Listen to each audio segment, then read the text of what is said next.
হরে কৃষ্ণ। যোগিনী একাদশী ব্রত 2 জুলাই 2024 খ্রিস্টাব্দ মঙ্গলবার।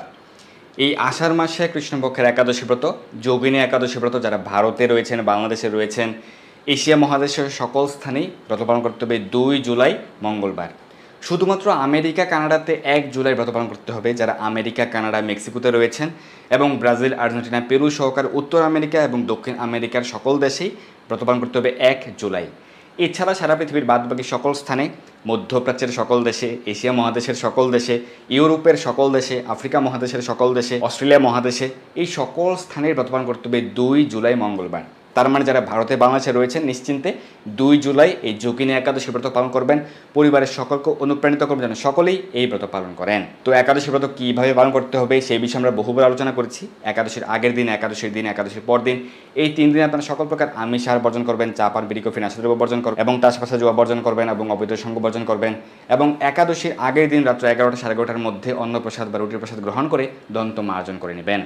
একাদশীতে সকল প্রকার রবি শস্য বর্জন করতে হবে। একাদশীতে অন্ন গ্রহণ করা যাবে না, রুটি গ্রহণ করা যাবে না। একাদশীতে আটা, ময়দা, সুজি গ্রহণ করা যাবে না, হরলিক্স গ্রহণ করা যাবে না। একাদশীতে কাউন, শ্যামাচাল, শ্যামাদানা গ্রহণ করা যাবে না। বাজরা, চিয়া সিড, ওটস, ডালিয়া প্রভৃতি একাদশীতে গ্রহণ করা যাবে না। এই সবগুলি হচ্ছে রবি শস্যের অন্তর্ভুক্ত। তো আপনারা একাদশীতে ফলমূল গ্রহণ করবেন, ফল, জল, দুধ, কাজু বাদাম, কাঠবাদাম, আলু সেদ্ধ, বাদাম সেদ্ধ, মিষ্টি আলু সেদ্ধ, বাদাম ভাজা, আলু কুমড়া সবজি, আলু বাদাম ভুনা, সাবুদানা ফ্রাই, সাবুদানা পায়েস, আলুর চিপস প্রভৃতি গ্রহণ করতে পারবেন।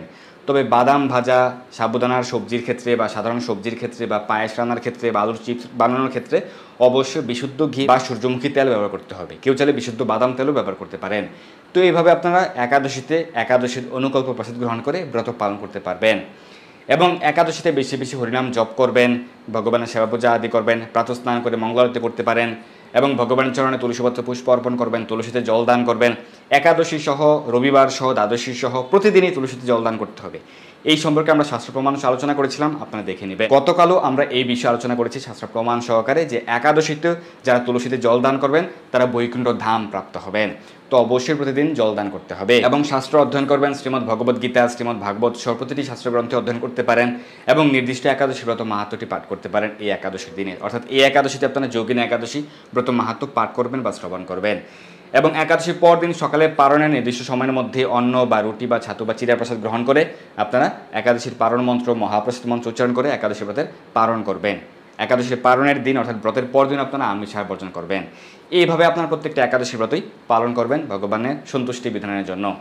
তো যোগিনী একাদশী ব্রত আপনারা সকলে পালন করবেন, নিজে পালন করবেন, আপনার পরিবারকে উৎসাহিত করবেন, আপনার আত্মীয় স্বজন, পাড়া প্রতিবেশী সকলকে অনুপ্রাণিত করবেন যেন সকলের প্রত্যেকটি একাদশী ব্রত পালনের মাধ্যমে সর্ব পাপ থেকে মুক্ত হতে পারে এবং ভগবানকে সন্তুষ্ট করতে পারে। ধন্যবাদ সবাইকে। হরে কৃষ্ণ।